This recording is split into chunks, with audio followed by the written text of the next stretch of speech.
S'ha presentat a Esplugues un nou curs per erradicar la violència masclista.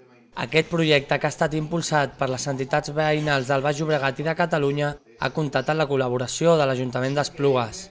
El títol del curs és Eines contra la violència masclista i s'impartirà des del 20 d'octubre fins al 26 de gener. El curs, que tindrà lloc a la Vila Pepita del municipi, té com a objectiu atendre i assessorar les veïnes que pateixen maltractaments.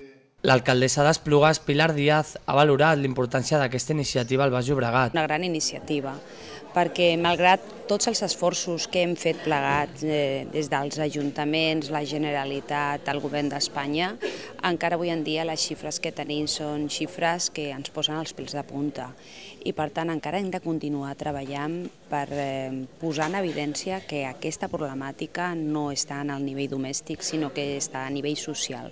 El president de la Confederació d'Associacions Veïnals de Catalunya ha afirmat que encara no hem acceptat el paper de la dona a l'alçada del de l'home. Encara no hem acabat de ser capaços de superar aquella situació de fa molts anys amb el que semblava que la dona era una cosa més petita o diferent a l'home i són tots iguals. Encara està el moment, encara es necessita, encara es té que fer recordar i perquè també amb els últims temps s'està sortint molt de moda, per desgràcia, que certes bèsties que hi ha per ahí siguin capaços de fer el que estan fent amb altres persones. Maribel Cárdenas, cap de l'Oficina de Promoció de Polítiques d'Igualtat de la Diputació de Barcelona, ha explicat quins són els objectius d'aquesta jornada. Treballar i avançar en la consecució de la igualtat efectiva és una de les maneres de prevenir la violència contra les dones.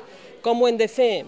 A través de polítiques actives, d'actuacions concretes, com ara aquesta iniciativa, de fer aquesta formació adreçada als barris, a les persones, a la ciutadania, a homes i dones que conformen la xarxa social. Les sessions de 3 hores cadascuna estan totalment subvencionades i seran impartides per professionals amb experiència en l'àmbit de la dona i el tractament de la violència de gènere.